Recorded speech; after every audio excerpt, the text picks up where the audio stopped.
Tratada a ordem hoje. A coisa em si, semana que vem, quando nós falaremos sobre o dilúvio especificamente, aí eu vou trazer as teorias aos irmãos, a real possibilidade de ter acontecido no mundo, a minha teoria maluca de como aconteceu, tudo isso semana que vem a gente trata melhor. Então, convido você a acompanhar a leitura do verso 32 ao verso 8 de Gênesis 5:32 a 6:8, que diz assim: Era Noé da idade de 500 anos e gerou a Sem, Cã e Jafé. Como se foram multiplicando os homens na terra, e lhe nasceram filhas, vendo os filhos de Deus que os filhos dos homens eram formosas, tomaram para si mulheres ao que entre todas mais lhe agradaram. Então disse o Senhor: O meu espírito não agirá para sempre nos homens, pois este é carnal, e os seus dias serão 120 anos. Ora, naquele tempo havia gigantes na terra, e também depois, quando os filhos de Deus possuíram as filhas dos homens, as quais lhe deram filhos. Estes foram valentes, varões de renome na antiguidade. Viu o Senhor que a maldade do homem se havia multiplicado na terra, e que era continuamente mal todo o desígnio do seu coração. Então se arrependeu o Senhor de ter feito o homem na terra, e isso lhe pesou no coração. Disse o Senhor: Farei desaparecer da face da terra o homem que criei, o homem e o animal, os répteis e as aves dos céus, porque me arrependo de os haver feito. Porém Noé achou graça diante do Senhor. Então, como vimos semana passada, Noé é um descendente da promessa. Nós fizemos a genealogia toda até chegar em Noé. Noé era um descendente da promessa. Ele tinha 500 anos quando gerou Sem, Cã e Jafé. E a geração de Noé era marcada por algumas características que eu peço que você observe aí no texto. Então, a primeira característica é que possuía um grande número de pessoas. Provavelmente não as 8 bilhões de pessoas que nós temos hoje no planeta, mas o texto no versículo 1 aí deixa claro que as gerações foram crescendo e aumentando, então existiam aí inúmeras pessoas, tanto da descendência da promessa quanto da descendência da serpente. Então, uma grande multidão de pessoas já habitava o mundo naquele tempo. Olha, como se foram multiplicando os homens da terra. A ideia de grandes quantidades de pessoas. Uma segunda característica é o jugo desigual marcado entre os filhos da promessa e os filhos dos homens. O verso 2 diz assim, os filhos de Deus viram que as filhas dos homens eram formosas, então tomaram elas por casamento. Aqui existem várias teorias. Quando eu digo várias, é várias. Algumas delas, por exemplo, o que significa filhos dos homens, de Deus, perdão. Filhos dos homens é claro que são as pessoas, mas o que significa filhos de Deus? Vou perguntar, antes de falar todas as teorias, porque eu quero ouvir mais teorias novas. Para você, o que significa filhos de Deus? Anjo? Já estamos dentro de uma teoria. Pode falar. Pode falar, Tânia. Oi? Aqueles a quem Deus escolheu é uma boa proposta. Oi, dona Natália. Aqueles que obedecem a Deus. Oi? Aqueles que caminham com Deus. Então, você vê que é basicamente o mesmo grupo de pessoas. Os filhos da promessa, os que obedecem, os que caminham com Deus, os eleitos de Deus. Isso é importante, meus irmãos, porque aqui, como eu falei, tem várias teorias. Uma teoria, o Caio já trouxe, que são anjos. Então, anjos desceram do céu e coabitaram com as mulheres e geraram filhos extraordinários. Há também a teoria de que são demônios. Então, os filhos de Deus, anjos, que caíram do céu, anjos caídos, sinônimo de demônios, foram lá e coabitaram, tiveram filhos com as mulheres dos homens. Se alguém falar isso para você, você acreditaria ou você acharia algum meio para contra-argumentar essa ideia?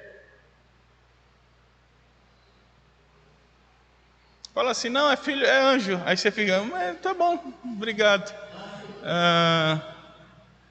Meus irmãos, a contra-argumentação mais fácil é, Hebreus diz que anjos são seres espirituais, eles não têm matéria.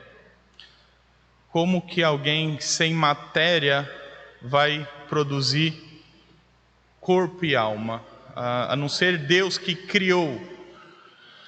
Então, não são anjos.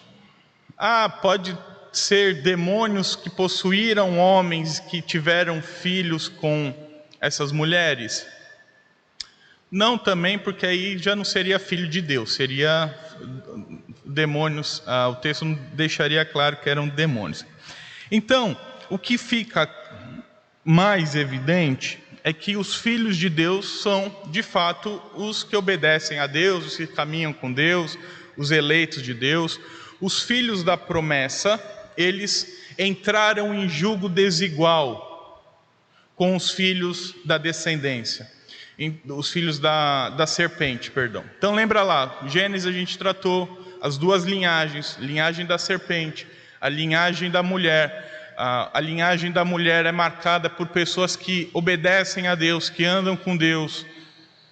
Sete, Enos, os filhos de Enos, Enoque, Lameque, Noé.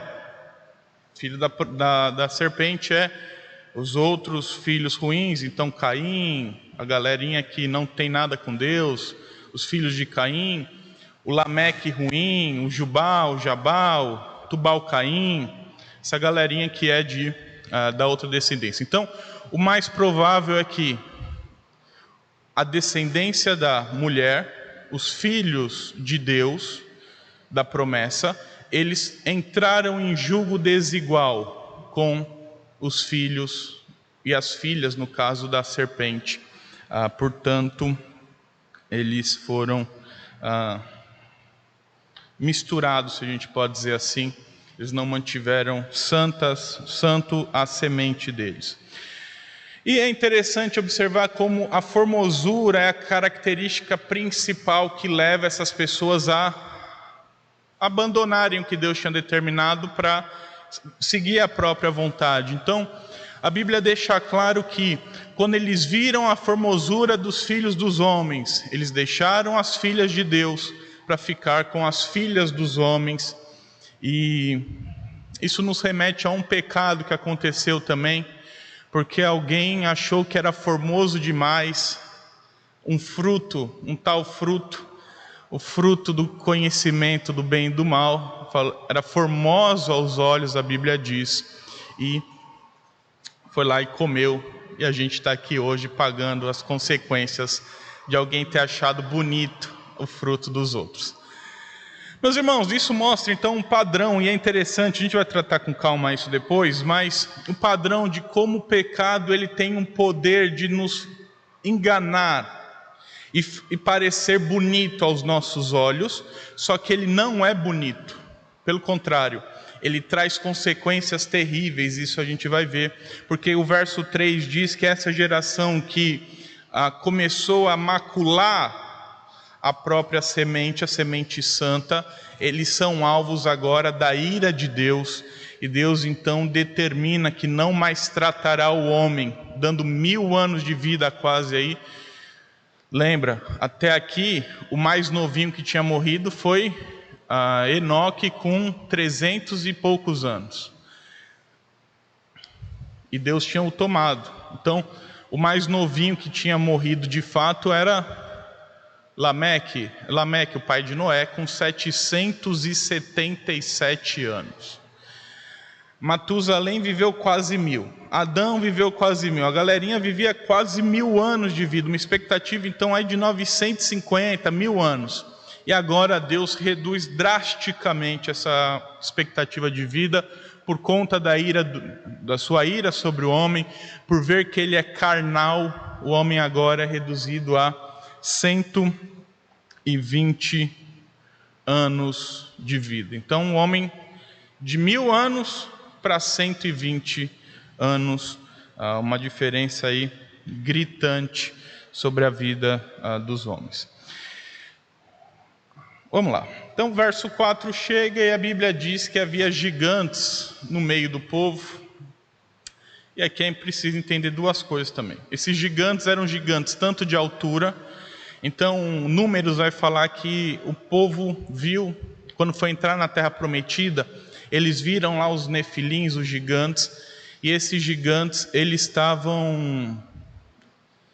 faziam com que pessoas normais parecessem gafanhotos. Você já viu um gafanhoto? Acho que todo mundo aqui já viu um gafanhoto. Quem não viu um gafanhoto é um bichinho pequeno.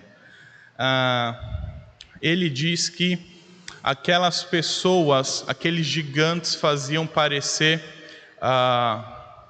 pessoas comuns, gafanhotos diante deles. Tamanha era a altura que eles tinham.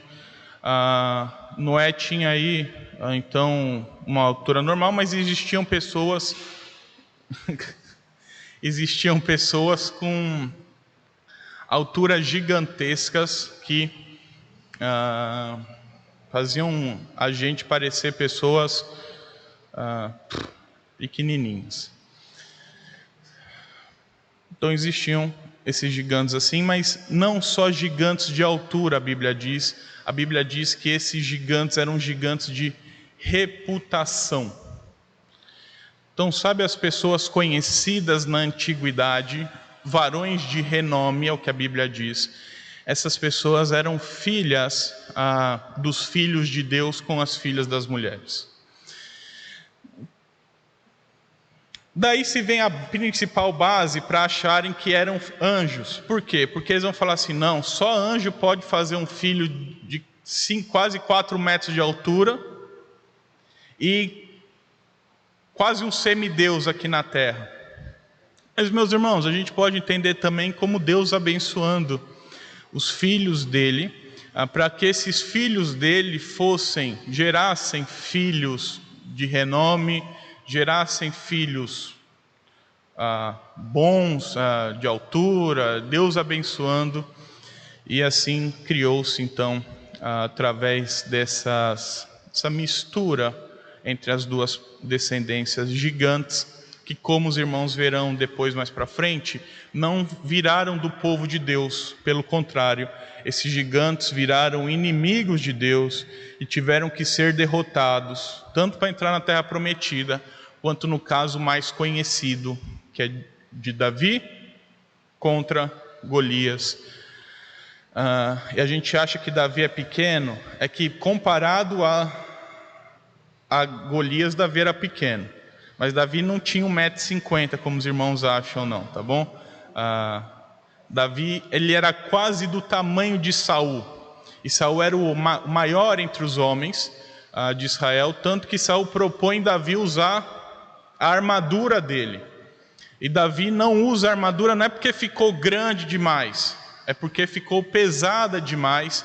E Davi, então, ele prefere usar lá o jeito que ele sabia se defender de animais, que é com a funda, e assim ele fez. Mas mostra que Davi não era uma criança, como a gente acha, que tinha 1,30 m, ruivinho, que foi lutar com um gigante de 4 metros de altura. Não, era um homem grande, só que comparado a Davi, a Golias, qualquer homem grande dos nossos parâmetros fica minúsculo diante de um gigante.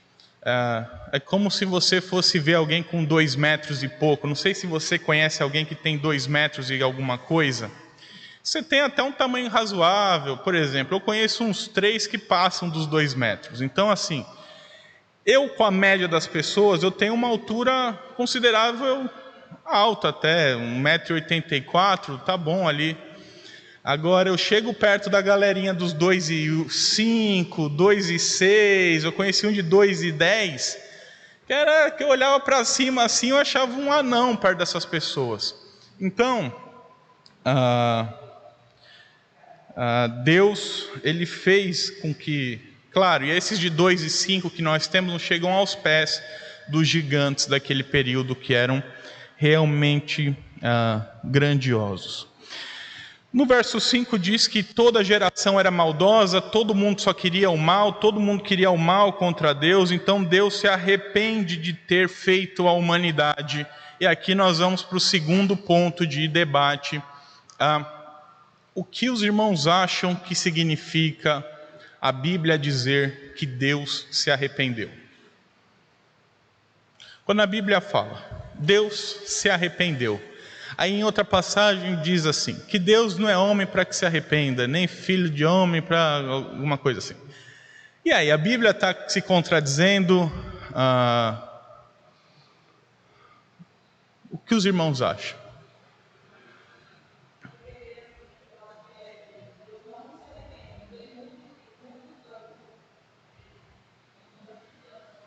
Uma boa resposta, Flávia. E é basicamente essa a resposta mesmo, porque o arrependimento aqui não é moral. O arrependimento aqui não é emocional. Sabe quando você se arrepende de ter feito alguma coisa, você fica emocionado, você fala assim, ai meu Deus, o que eu fui fazer tal coisa? Ai Jesus, aí fica mal, aí vai... O arrependimento de Deus não é esse. O arrependimento de Deus aqui é uma linguagem humana para falar sobre, trazer a ideia. Então, lembra, a Bíblia está sendo escrita para homens. Talvez descrever perfeitamente na linguagem divina o que acontece, possível. Então, o melhor termo para falar é arrependimento. Só que o arrependimento aqui não é mudança de caráter, não é mudança moral, não é mudança emocional. A mudança aqui é mudança do que vai fazer com o homem. Olha só, Deus até aqui está dando vida ao homem, 900 e tralalá de anos, graça, derramando bênçãos. Todos os homens, lembra, não é só os filhos da promessa, toda a humanidade está vivendo aí quase 1000 anos. E o que isso gerou? Homens maus de coração. Até os que tinham que ser bons, que eram os filhos da mulher, eles ficaram maus, porque eles se corromperam quando entraram em julgo desigual. O único que achou graça diante de Deus foi Noé. Então Deus muda o trato, Deus muda a maneira de se relacionar com o homem. Olha, ao invés de dar 1000 anos de vida, Deus agora fala assim, não, vocês vão viver menos. Deus faz alguma coisa e aí, em determinado momento ele fala assim, não farei mais desse jeito com vocês, mas farei desse jeito agora aqui. A gente vai falar de outra passagem que fala do arrependimento de Deus à noite, que é sobre quando Deus se arrepende de fazer mal aos ninivitas.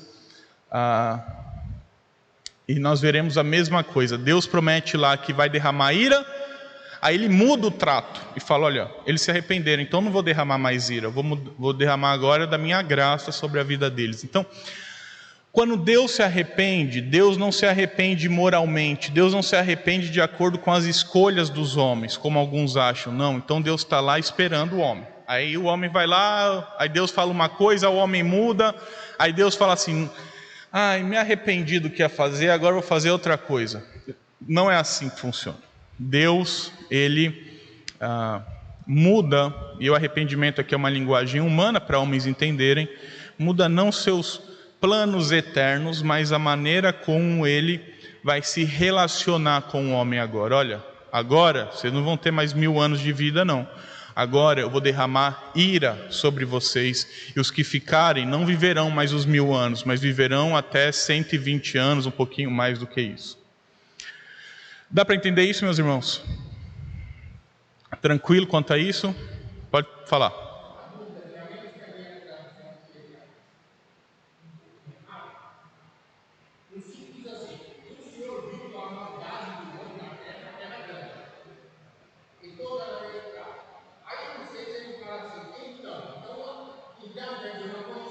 Sim.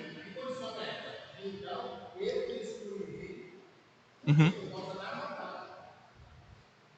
Por causa da maldade. Sim.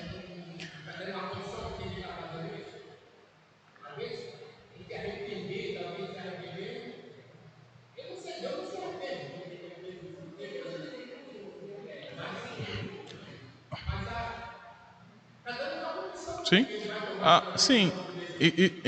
Muito bom, muito bem você ter tocado nesse assunto, Edmilson, porque o relacionamento com Deus não é imóvel. Deus não muda, mas o relacionamento com Deus não é imóvel. Então, assim, nem sempre você foi filho de Deus. Tá? Nem sempre você foi filho de Deus. Um dia Deus estava derramando ira sobre você, porque você era inimigo dele. E aí um dia você virou filho dele e ele falou, não, agora você é meu filho. Não é, o trato não é igual. Então houve uma mudança. A questão é que Deus não se arrepende moralmente, como, nossa, como eu me arrependo de ter feito homem. Ele não chegou no céu e falou assim, olha, Espírito Santo, por que eu fui fazer isso aqui, viu? Por que você não falou para eu ficar quieto no meu canto, que eu estava feliz aqui? Porque se fosse isso, ele não daria chance para Noé. Não teria arca. Ele teria matado todo mundo, simplesmente. O que muda é, de fato, essa dinâmica no relacionamento. A dinâmica no relacionamento. Então, olha, eu criei um homem para me obedecer. O homem não me obedeceu, vai trazer consequências. Relacionamento é vivo com Deus. Não muda o plano de Deus. Deus não vai lá chorar no quarto porque ele fez coisa que não gostaria de ter feito. Isso não, mas o modo como a gente se relaciona com Deus muda o relacionamento com Deus. Eu era inimigo de Deus. Se Deus não me mudasse o meu coração e eu me convertesse, eu morreria inimigo de Deus e sofreria a ira eterna de Deus. Mas no meio do caminho Deus mudou meu coração, então agora eu já não sofro mais da ira. Entenda, a consequência de uma ação está dentro do relacionamento com Deus. E aí Deus vai lá e faz derrama graça na vida do seu servo. Por exemplo, Jonas, a gente está falando do profeta Jonas, vou usar ele de novo aqui. Se ele obedece a Deus na primeira vez, ele não ia sofrer o que sofreu no peixe, mas por ter desobedecido a Deus, Deus foi lá e disciplinou o profeta. Quando ele obedeceu, não teve peixe.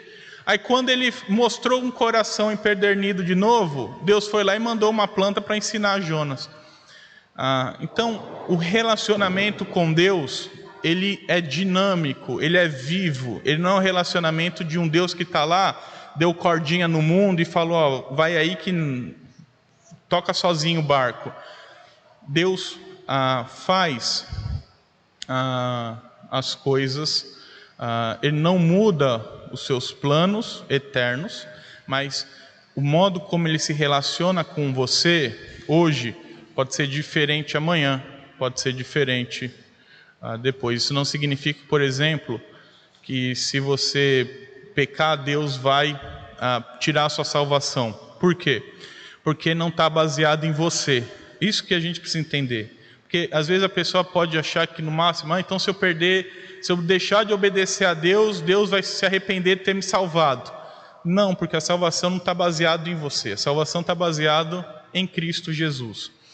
Por isso que a salvação não se perde.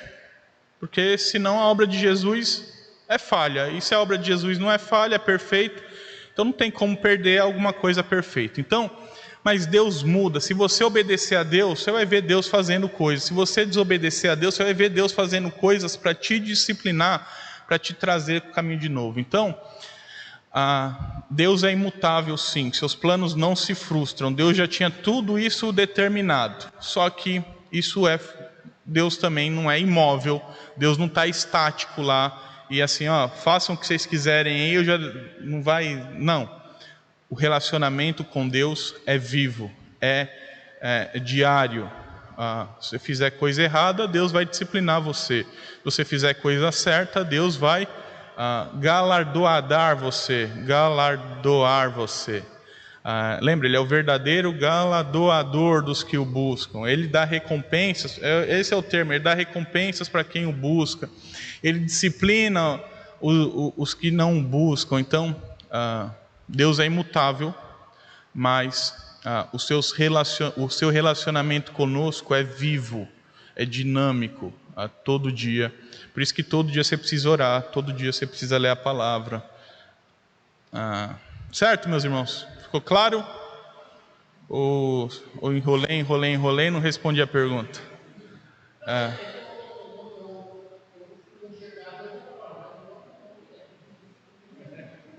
Quiser compartilhar conosco?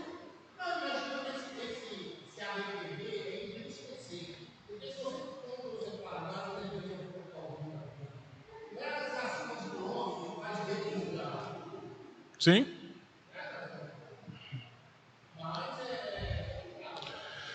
Sim, a ideia de entristecer também, só se entristece quem não conhece a coisa. Não seria o melhor termo também. Por que você fica triste? Porque você esperava uma coisa e não aconteceu. Deus já sabe todas as coisas. Então, não.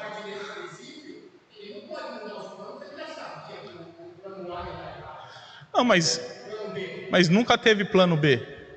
Esse é o plano A desde o começo. Mas segue o plano eterno dele. Se minha mãe nasce homem, eu não estava aqui.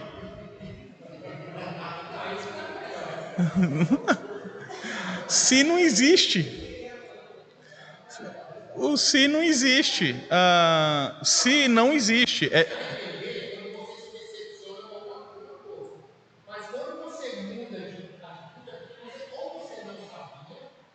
Sim.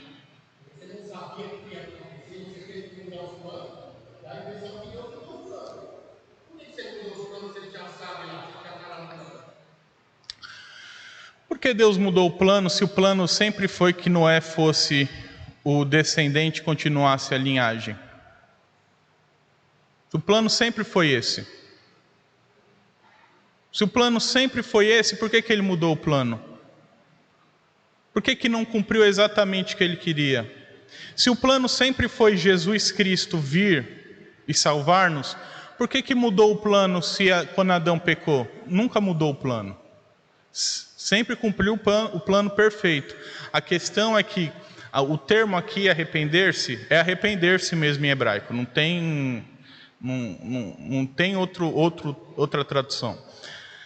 A ideia melhor, que Calvino vai falar também, é a ideia do antropopatismo. O que é isso? Você dá emoções humanas para alguma coisa para tentar explicar ela. Sabe quando você fala assim, olha, essa caneta aqui tá triste, alguma coisa assim, uma coisa bem esdrúxula, que você fala assim, olha só, tinha um exemplo muito bom que eu esqueci agora, mas olha essa caneta aqui, está falando comigo hoje. A caneta não fala. Mas você fala assim, não, mas é uma figura de linguagem para você demonstrar alguma coisa. Então, arrepender-se é uma linguagem humana para explicar o que aconteceu. Por quê? Porque talvez se ele explicasse exatamente o que aconteceu, a gente não ia estar aqui sem entender absolutamente nada do que aconteceu. E arrepender-se é a melhor maneira de se expressar nesse sentido. É a que traz a melhor ideia sobre a coisa. Lembra, a Bíblia é um balbuciar de Deus para nós. Sabe quando você fala com bebê? Essa é a ideia. Deus deixou fácil o entendimento.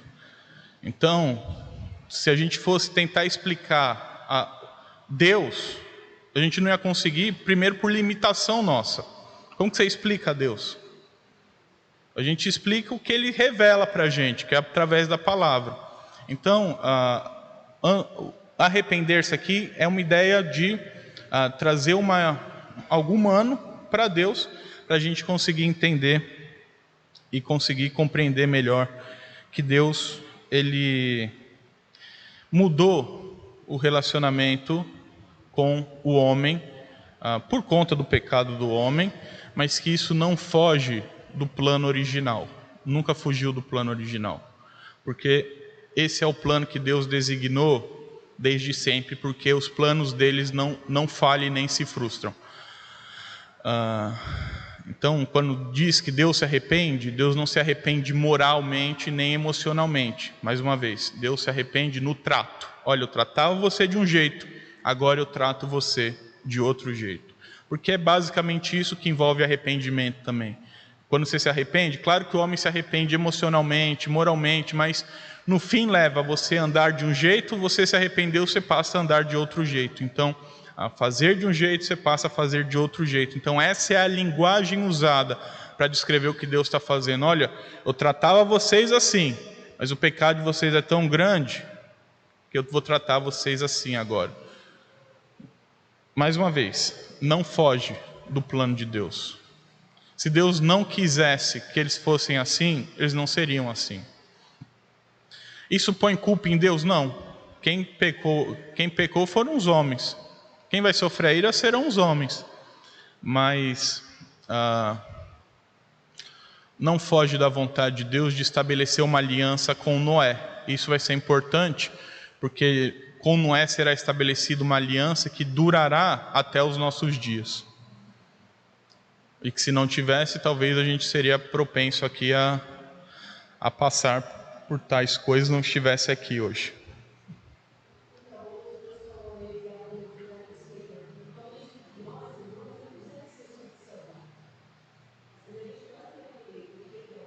Sim.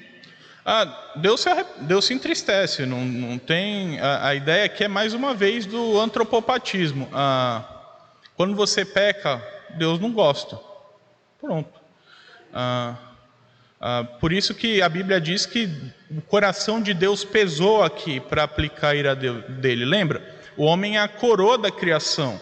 O homem é a imagem e semelhança dele. Não é também assim, não, vamos lá, e Deus tem sentimentos, tá? Deus não é um Deus, uma pedra. Ele é Deus. Se você tem sentimentos, é porque emoções, é porque você é criado à imagem e semelhança de Deus que tem essas coisas. Então, assim, isso causou peso no coração dele.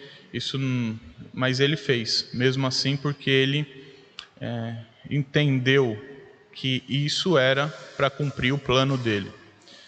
Isso é juízo e graça ao mesmo tempo. Interessante dizer isso, porque juízo porque agora a gente vive menos, mas graça porque a gente peca menos também. Então, o maior pecador entre nós aqui é quem tem mais idade entre nós aqui, porque você já pecou mais. Então, quando Deus diminui os anos, Ele está aplicando sua ira, mas ao mesmo tempo está aplicando sua graça para que a gente acabe não pecando tanto. Certo, meus irmãos? Todo mundo ruim, só Noé teve graça diante de Deus. Alguém tem alguma dúvida? Ficou claro aí o arrependimento de Deus? Claro. Obrigado, Cida. Eu não quero também explicar o que aconteceu com Deus, porque isso é impossível, tá, meus irmãos? Aí Deus mesmo tem que falar com você. Quando você chega lá no céu, você pergunta para Ele.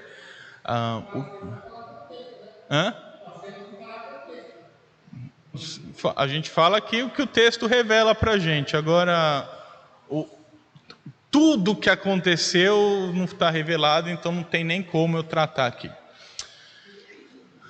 Alguma dúvida sobre os filhos dos homens, sobre o arrependimento de Deus? Essa era a porção com mais polêmicas aí.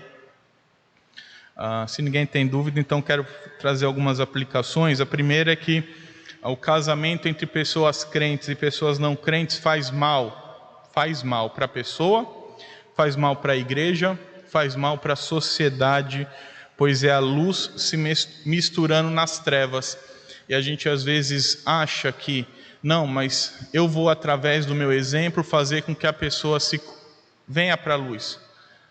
Existem casos assim, não estou falando que não existem. Só que via de regra o que acontece é ao contrário. É a pessoa da luz acabar sendo vitimada, não é a melhor palavra, mas influenciada pelas trevas e pelos ímpios. Isso aconteceu aqui, isso vai acontecer na entrada da terra prometida, o povo começa a se casar com as filhas do povo, começa a se desviar de Deus também. Então a gente tem que preservar aí e tentar manter a pureza nos nossos relacionamentos. Por isso que a gente faz questão de dizer que é essencial que crente case com crente, até para você não sofrer as consequências disso, porque fica triste depois, a própria pessoa acaba sofrendo, porque aí o marido não acaba correspondendo às expectativas, nem se converte também, aí a igreja fica mal na igreja, fica a sociedade, tudo sofre, como a gente vê aqui nesse texto, quando a gente não mantém a pureza do nosso casamento, principalmente casando luz com luz. A gente precisa casar, parar de achar normal o jugo desigual entre pessoas. A gente vive também numa geração muito parecida com Noé, ou seja, temos que estar preparados para, em breve, a ira de Deus descer sobre essa terra. Nós vivemos numa geração populosa, nós vivemos numa geração que se entregou aí ao jugo desigual, numa geração que marcada pela ira de Deus, numa geração que é maldosa de coração e todos os seus desígnios são maus. Está tudo muito igual. Então, cedo ou tarde, Deus voltará, Jesus voltará. Isso é uma certeza que nós temos que ter. E tudo indica que é mais cedo do que a gente acha que é. E a gente tem que viver assim, viver a nossa vida com a expectativa de que a qualquer momento, assim como foi a qualquer momento com aquela geração, a qualquer momento Jesus voltará. Certo, meus irmãos, alguma dúvida aqui? Então vamos falar sobre a família de Noé. Noé, verso 9 e 10 diz: eis a história de Noé. Como eu disse, quando começa assim, eis a história, está mudando a seção do livro de Gênesis, está deixando de falar dos filhos de Adão, para agora contar a história de Noé e os filhos de Noé. Então diz aí, eis a história de Noé, homem justo e íntegro, entre os seus contemporâneos. Noé andava com Deus, gerou 3 filhos, Sem, Cã e Jafé. Então o fim dos descendentes de Adão foi atrair a ira de Deus sobre si, mas Noé era diferente das outras pessoas. Enquanto todos eram maus em suas vontades, Noé era íntegro de coração e ele andava com Deus, assim como Enoque andou com Deus, seu bisavô que foi tomado, ele andou com Deus. Ou seja, Noé era um homem de fé, um homem que vivia pela fé e gerou 3 filhos, Sem, Cã e Jafé. Sobre essa pequena seção, alguma dúvida? Alguma dúvida sobre essa integralidade de coração aí de Noé? Sobre ele andar com Deus? A gente já falou bastante disso semana passada, quando a gente falou de Enoque. Então Noé é um homem de fé e um homem que andou e viveu pela fé. E o verdadeiro cristão, ele tem que andar igual Noé andou, com integridade de coração, ainda que todo mundo seja mau, ainda que todo mundo pense no próprio umbigo, ainda que todo mundo só queira as coisas próprias, só queira o bem próprio, ainda que todo mundo só pense em si mesmo, a gente precisa viver com integridade. Mas é só a gente. Era só Noé. Mas todo mundo faz. Já diria minha mãe que eu não sou todo mundo, você também não é todo mundo. Então, viva com integridade. É fácil? Não é fácil. Imagina o que Noé passou, sendo o único íntegro na terra. É absolutamente isso, essa é a ideia, é isso mesmo. O único homem íntegro da terra era Noé. Não deve ter sido fácil, mas ele se manteve fiel a Deus, porque era um homem que andava com Deus, um homem com fé. Então mantenha a sua integridade, ainda que sua vizinhança toda não, ainda que o mundo inteiro não, a gente precisa viver íntegros, de coração íntegro ao Senhor. Por fim, a ordem de Deus para Noé construir a arca. Pode passar aí, Bruno. Pode passar bem aí que... Foi aí? Construir a arca. Verso 11 ao verso 22 diz assim: a terra estava corrompida à vista de Deus e cheia de violência. Viu Deus a terra e eis que estava corrompida o seu caminho, porque todo ser vivente havia corrompido o seu caminho na terra. Então disse Deus a Noé: resolvi dar cabo de toda a carne, porque a terra está cheia da violência dos homens, eis que o farei perecer juntamente com a terra. Faze uma arca de tábuas de cipreste, nela farás compartimentos, e a calafetarás com betume por dentro e por fora. Deste modo a farás de 300 côvados, será o comprimento, de 50 a largura, e a altura de 30. Farás ao seu redor uma abertura de 1 côvado de altura. A porta da arca colocarás lateralmente, farás pavimento na arca, um embaixo, um em segundo e um em terceiro. Porque estou para derramar águas em dilúvio sobre a terra, para consumir toda a carne que há fôlego de vida. Debaixo dos céus, tudo que há na terra perecerá. Contigo, porém, estabelecerei a minha aliança: entrarás na arca, tu e teus filhos e tua mulher, e as mulheres de teus filhos.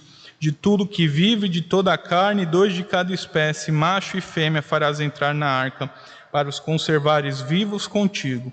Das aves segundo a sua espécie, do gado segundo a sua espécie, de todo o réptil da terra segundo a sua espécie. 2 de cada espécie virão a ti para o conservares em vida. Leva contigo de tudo o que se come, ajunta-o contigo, ser-te-á para alimento a ti e a eles.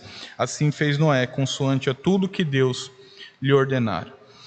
Então Deus viu a pecaminosidade da terra, viu essa geração corrupta, e Deus então, cheia de violência, tudo corrompido, e Deus então diz para Noé o que faria, e ele conta tudo para Noé, e dá uma ordem para Noé construir uma arca. E aqui a arca, ela deveria ser feita de cipreste. Cipreste é uma madeira ultra resistente à umidade, deveria ser vedada aí com betume, que também é ultra resistente à umidade. Então Deus dá as diretrizes perfeitas aí para ele escolher, para ele fazer a arca. Devia ter vários compartimentos, com 3 andares além do térreo. Então lembra lá, térreo, primeiro andar, segundo andar, terceiro andar. Uma porta pequena de 0,5 metro para entrar todo mundo, e Deus depois fecha essa porta, com 300 côvados de comprimento. Isso daí dá 140 metros mais ou menos. O que seria 140 metros, para os irmãos terem uma ideia? Talvez o tamanho dessa rua aqui, ó. Você pega esse quarteirão aqui de bloco, de casa a casa, dá 140 metros. Talvez seja um pouquinho maior que isso até. 23 metros de largura e 14 de altura. Então 23 metros de largura, 140 de comprimento, 23 de largura e 14 de altura. Então você olha para cima aqui tem 7 metros. O telhado da igreja é 2 vezes isso aqui. Um prédio de 3 andares tem 12 metros de altura. Então você pega aí um prédio de 3 andares, tem 12 metros. Então tudo indica aí que eram ali uns 12 metros para cima, mais uns 2 metros embaixo d'água, 14 metros de altura. E antes da gente trazer, eu tenho um vídeo aí, Bruno, você consegue passar aí? Sai da apresentação e coloca de novo aí, que eu acho que travou a apresentação.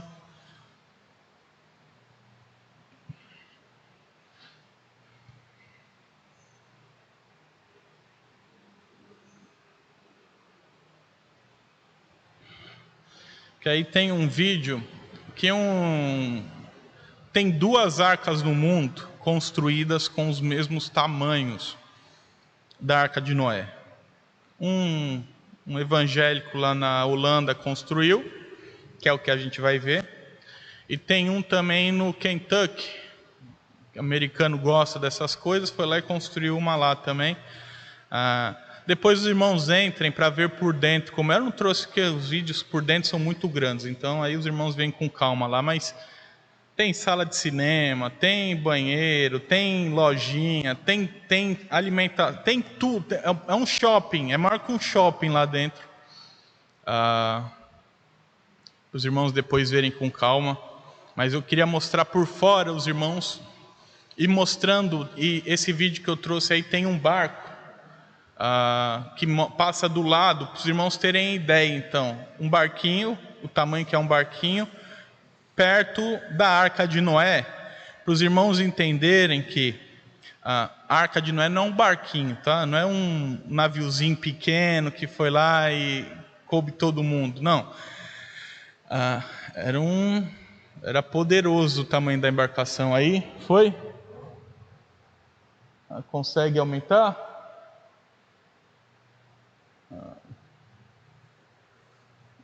Dá para ver aí, meus irmãos? Tá pequeno, mas esse é o tamanho do bicho.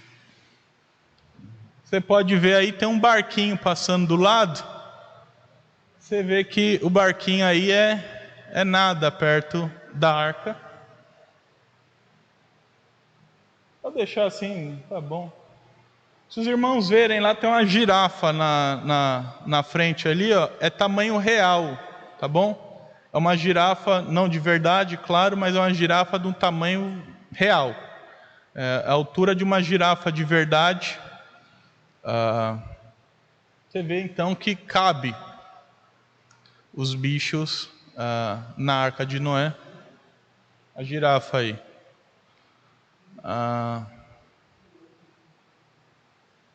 Girafa, tem elefante lá também. Você vê que o elefante parece um cachorrinho na arca ali. Então, meus irmãos, aí, ó.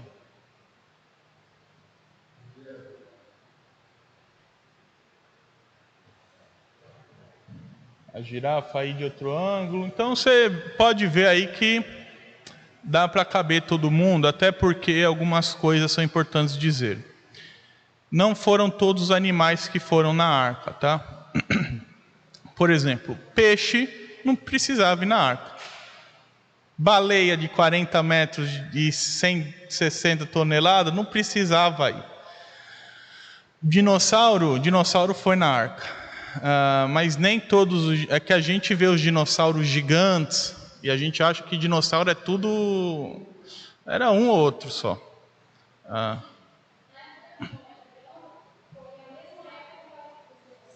Sim, existiam dinossauros na época de Noé, existe dinossauro até hoje.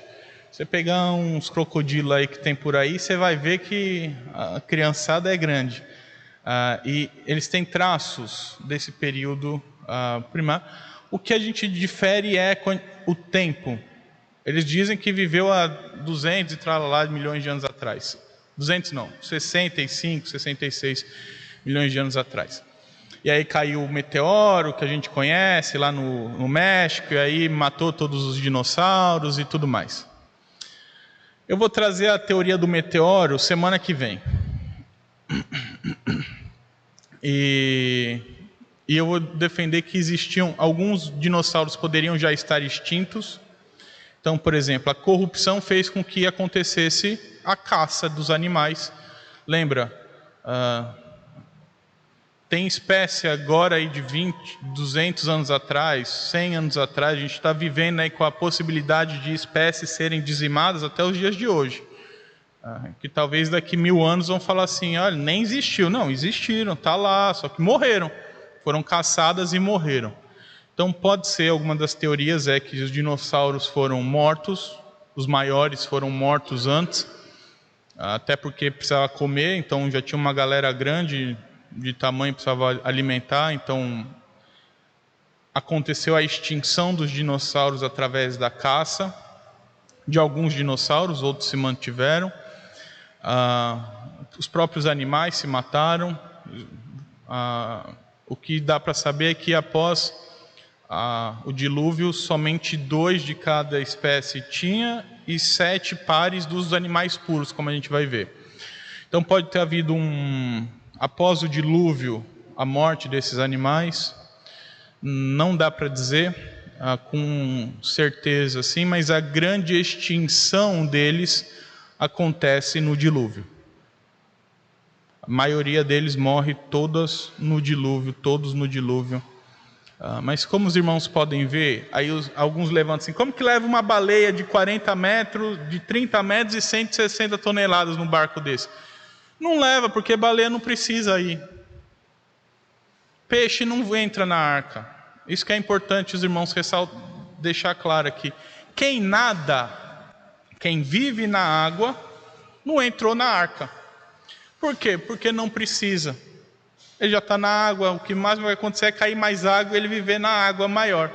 O fundo vai ser maior, só isso. Agora, quem respirava pelo pulmão, que desenvolveu aí a respiração do oxigênio, aí esses todos morreram ou foram para a arca, os que não entraram na arca faleceram. Então, meus irmãos, um bicho desse tamanho aí, você vê aí, girafa. O maior dinossauro que tinha era 2 vezes maior a girafa. Só que, você viu o tamanho da girafa? A girafa parece nada. Cabe uma girafa em cima da outra, cabe tranquilo. Você pega os maiores répteis, eles não eram tão grandes assim, igual a gente costuma achar. A gente costuma achar que, nossa, todo dinossauro era gigantesco. Não era bem verdade, isso também não. Existiam gigantescos, mas nem todos eram grandes assim. Os Velociraptors, por exemplo, era o tamanho de um cachorro grande aqui, no máximo. Então, coube todo mundo, tá? Coube todo mundo. Alguém tem alguma dúvida? Antes de eu continuar o texto, alguém tem alguma dúvida que coube todo mundo dentro dessa arca? Pode falar.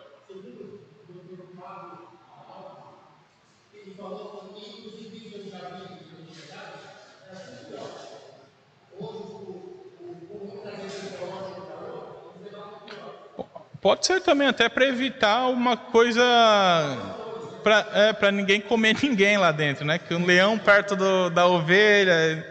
Então pode ser também. E aí então cabe 10 vezes mais do que tinha. Muito bom, Edmilson. Rosângela, queria falar?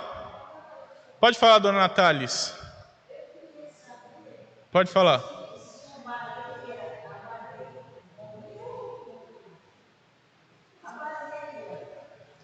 Se a baleia entrou? Não, ela respirava na água, ela ficou viva. Por isso que tem umas grandes até hoje. Não, morreu não. Os peixes ficaram vivos todos.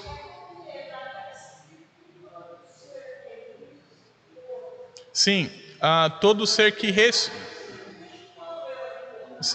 todo ser que respira, a Bíblia diz que todo ser que respira na terra morreu. Agora, você vai ver que na arca, Deus manda levar animais de toda espécie, de toda a carne, répteis. Cadê? Tem um versículo aqui que diz: aves do céu, homem, mas não precisa levar peixe, porque peixe ele vai continuar lá vivendo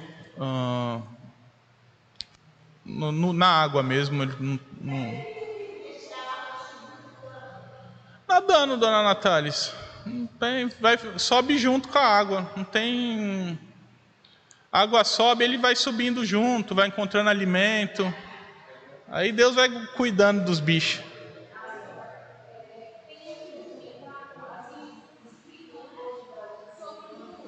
Uhum. Pode ser. Sim.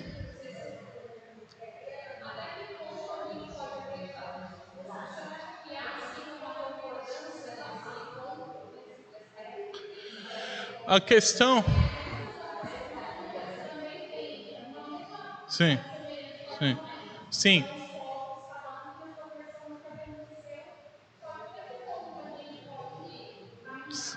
Sim. A semana que vem eu vou trazer. Todos os povos do Oriente tinham a mesma ideia de dilúvio. E todos contam, claro, que cada um com seu falso Deus, cada um do seu jeito, mas todos contam que houve um grande dilúvio.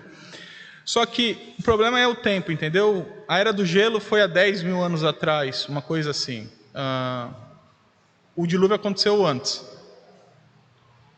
O dilúvio aconteceu antes disso. Claro que poderia, e nem diz a Bíblia também que ele é marcado por uma Era do Gelo, sabe?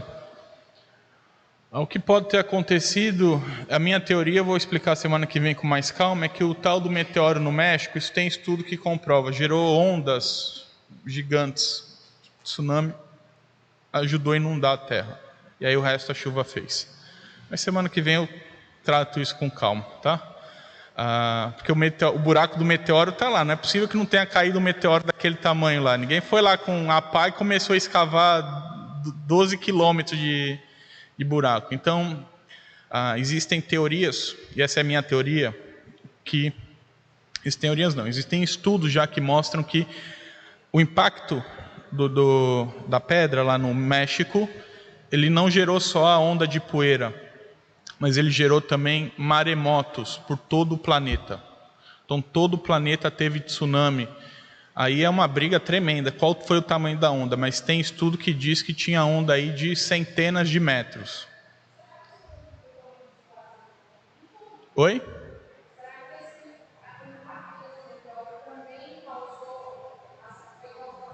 A separação? Provavelmente. Aí é uma teoria grande, que eu vou tratar com calma semana que vem, quando eu for falar do dilúvio especificamente, porque se a gente vivia numa Pangeia, uma onda só já gruda tudo aqui, já tudo. Aí depois, na hora de secar, que foi separando. Então, mas isso eu vou tratar com calma semana que vem, tá bom? Que aí, senão eu vou ficar aqui, vou entrar na aula da semana que vem já, e a gente vai ficar mais uma hora aqui, e já está chegando no fim da nossa aula. Então, semana que vem, os irmãos que quiserem escutar uma teoria maluca aí de como aconteceu o dilúvio, só vir que eu vou explicar e responder, tirar as dúvidas. Mas dá para acompanhar a ciência no que ela tem certeza. O problema é que a ciência não tem certeza de quase nada. Não. Porque você vê, uns defendem uma coisa, outros defendem uma coisa. Uns têm embasamento científico para isso, outros têm embasamento científico para... Assim, tem embasamento científico para qualquer coisa, basicamente. Então, se a gente for tirar a razão como a única fonte de critério aqui, a gente vai ficar perdido também. Porque a discussão entre eles sobre isso.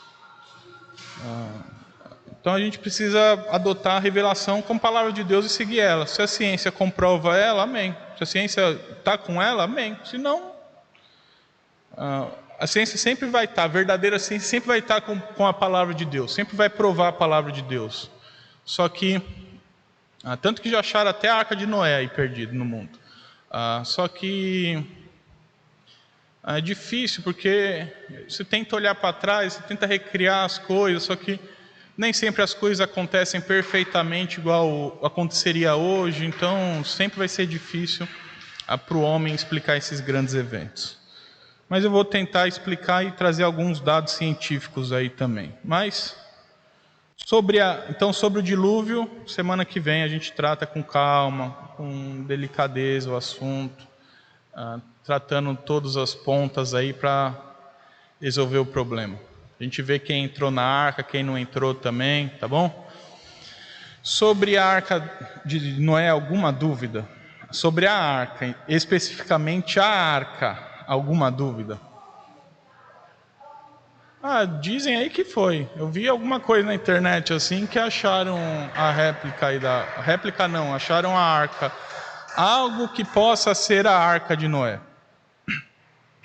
Então Deus mandou fazer uma arca, porque iria cair água do céu, nunca tinha chovido até o momento, nunca tinha aberto as comportas do céu, e para consumir todo o fôlego de vida que estava na arca, fora da arca, Deus estava estabelecendo uma aliança com Noé, e por conta da aliança com Noé, os familiares poderiam ir junto. Então olha, a aliança de Deus era com Noé. Só que A aliança envolvia a família dele também. Então, Noé e a família dele foram à arca por conta da aliança de Deus com Noé. Então, ele leva a esposa, os filhos e as 3 mulheres dos filhos, 8 pessoas no total. E além das pessoas, poderiam ir ave, gado, todos os animais, réptil. Então, você não vê que os peixes, por exemplo... E lembra, peixe é qualquer criatura marinha aqui, tá? Não precisavam ir na arca de Noé. E Deus também manda com que Noé prepare alimento para ele e para todos esses animais. Meus irmãos, Noé teve 100 anos para preparar as coisas para o dilúvio. Noé começou a construir a arca aos 500. O dilúvio aconteceu quando ele tinha 600 anos. Então, foram 100 anos anunciando o dilúvio. Pedro vai dizer que Noé era um profeta que pregava isso. 100 anos anunciando o dilúvio, 100 anos que esperando o dilúvio, 100 anos se preparando para o dilúvio, 100 anos guardando as comidas necessárias para passar o tempo suficiente no dilúvio. Então, Deus manda ele preparar a arca, cuidar das alimentações dele, da família e dos animais. Tudo isso durante 100 anos, pela fé, Noé fez. A gente às vezes não consegue esperar 10 dias. A gente já acha que Deus está falhando na coisa, que Deus esqueceu da gente, abandonou a gente.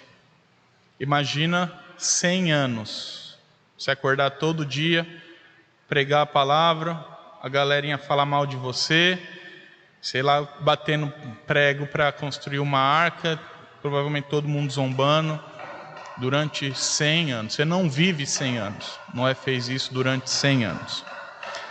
Meus irmãos, alguma dúvida sobre essa ordem de Deus para Noé? Eu quero trazer algumas aplicações para nós encerrarmos a nossa aula. A primeira é que Deus traz provações que demoram tempo. Deus traz provações sobre as nossas vidas que elas podem demorar um longo período de tempo. E nós precisamos nos manter fiéis pela fé de que aquilo que Deus falou que faria, Ele fará. Noé viveu assim. Noé viveu pela fé, com a certeza de que se Deus falou que vai ter um dilúvio, vai ter um dilúvio.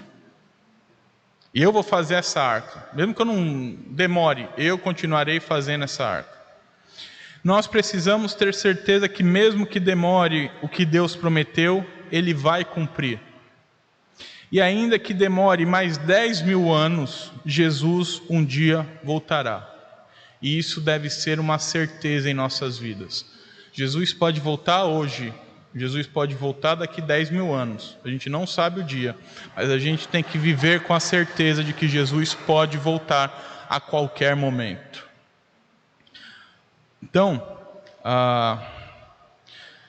por isso nós devemos proclamar a nossa geração, mesmo que eles duvidem, mesmo que eles zombem, mesmo que eles não gostem, nós devemos proclamar essa volta de Cristo todos os dias para as pessoas.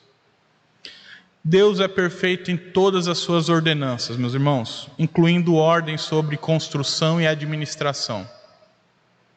Ele deu o material, Ele deu o que era para fazer, Noé só tirou do papel. Isso mostra a perfeição de Deus.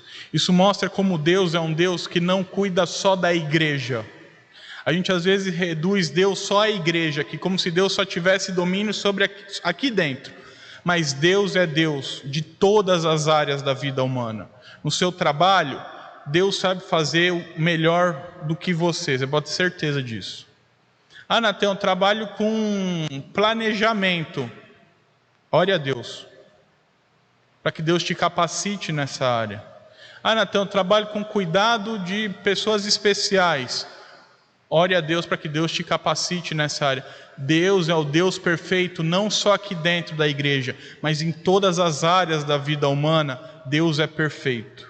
Ele sabe de todas as coisas da vida humana e de todas as áreas da vida humana. E por fim, Deus estabelece alianças conosco através do nosso mediador e do nosso cabeça, que é Jesus Cristo. E quando Deus estabelece uma aliança conosco em Cristo Jesus, essa aliança não vale só para a gente, mas ela vale também para a nossa família. É por isso que nós batizamos crianças. É por isso que nós entendemos que crianças são membros da igreja. Elas não têm idade para ter fé ainda. Elas não têm idade para crer em Deus ainda, tá bom? Mas eu creio em Deus. Eu creio no Senhor. Eu fiz uma aliança com Deus em Cristo Jesus. E Deus fez uma aliança em Cristo Jesus comigo. Por que excluir as crianças da minha família? Nenhuma aliança de Deus excluiu o filho de ninguém. Absolutamente nenhuma. Você vai ver a aliança com Abraão. Deus manda circuncidar os filhos para entrar na aliança. Moisés não queria, Deus quase matou Moisés para ele circuncidar o filho. A aliança com Noé vale não só para Noé. Deus não mandou, olha Noé, vai lá e entra na arca e se salva. Vai tu e teus filhos. Todas as alianças de Deus são para nós e para nossa família. Por isso que nós nos batizamos, cremos e trazemos os nossos filhos para entrar na mesma aliança que a gente, porque eles são membros da nossa aliança. E no dia que eles tiverem razão para isso, eles vêm aqui publicamente, professam a fé deles. Se não fizerem, eles são tratados como pessoas que abandonaram a aliança, assim como era em todas as alianças de Deus.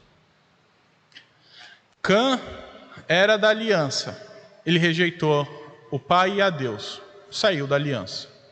Mas isso não o impediu de ter entrado por ser filho de Noé. Então, meus irmãos, é mais uma prova de que nós batizamos crianças e deveríamos fazer uma pressão maior para que outras igrejas evangélicas, genuinamente cristãs, também passem a batizar crianças. Porque quando não batizamos, nós estamos excluindo-as do reino de Deus. E Jesus disse que a elas pertence o reino. Então, você, acho que todo mundo aqui, ninguém tem filho, né? Que não está batizado ainda, só o Caio. Eu vou conversar com ele depois, que aí a gente já vai, tem que batizar os filhos. Tem que batizar os filhos. A gente precisa batizar nossas crianças. Natan, mas eles não têm fé ainda. Um dia eles terão. Pode falar, Rosângela. Aí já passou da fase. Aí você já não é mais dependente seu, entendeu? Mas enquanto for dependente seu... E aqui é uma discussão interessantíssima, Rosângela, é que eu não tenho tempo para isso.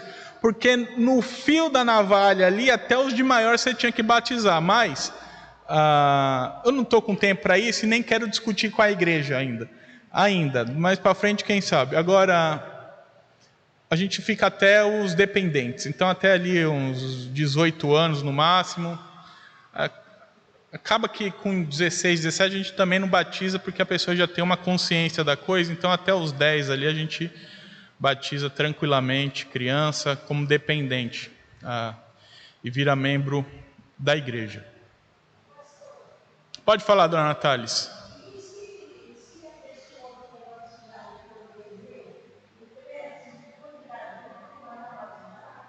Não, porque ela já foi batizada.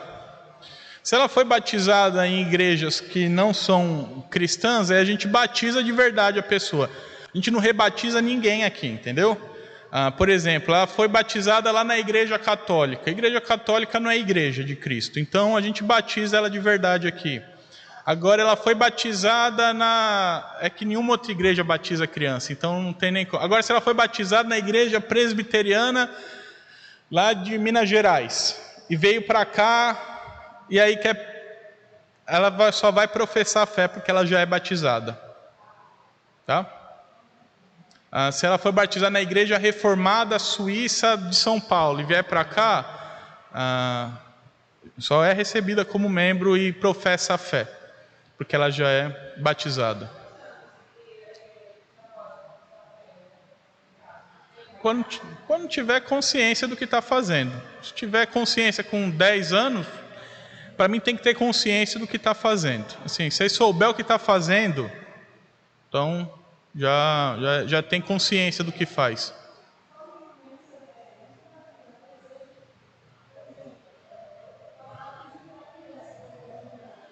Quem apresenta a criança, Rosângela?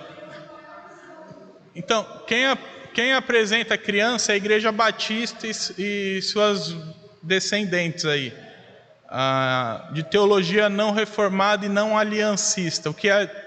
Ou seja, eles fazem uma teologia fora das alianças. Eles creem nas alianças, mas não é base da teologia deles. Por isso que eles só apresentam a criança e falam que ela precisa ter fé, ela precisa ter a idade da razão, ter fé para então ser batizada e professar a fé. Por isso que eles só apresentam. A gente não só apresenta, a gente molha a cabeça da criança mesmo. Mesmo o Lucas, vocês viram o Lucas sendo batizado aqui, né? Tinha 3 meses, água na cabeça, porque meu filho é filho da promessa. Ele está dentro da aliança que eu estou. Se mais para frente ele não quiser, é tratado como apóstata. Mas se concretizar, ele continua na aliança que ele já estava. E assim sempre foi assim. A igreja nunca mudou isso. Você não vê em nenhum relato do Novo Testamento alguém falando para parar isso. Pelo contrário, você vê assim, fulano converteu, foi batizado ele e toda a família. Agora, não é possível que todas as famílias do Novo Testamento, nenhuma delas teve criança. Não é possível. Desculpa, não é possível. Cornélio, cheio de gente naquela casa, não tinha uma criança. Então, meus irmãos, é uma prática que a igreja adotou que fere os princípios da Escritura. De só apresentar a criança e falar que ela tem que ter fé para ser batizado. Quem tem que ter fé para ser batizado é adulto. Ou a criança já pode ser batizada antes disso. Porque ela está dentro da aliança dos pais. Pai não é só educador, tá? Pai é mais do que só o educador do filho. Pai é o representante dessa aliança até o filho se tornar homem, ser ele mesmo representante da aliança. Claro que em Cristo Jesus, que é o supremo representante, é o supremo cabeça. Meus irmãos, tudo isso nós falamos hoje, já passamos do horário.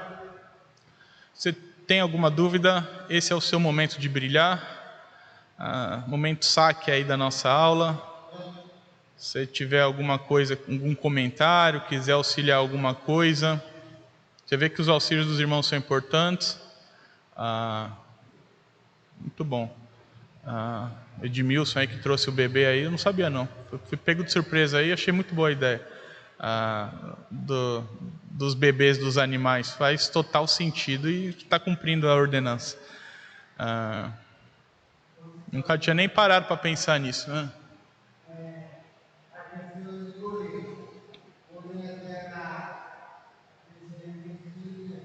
Oi?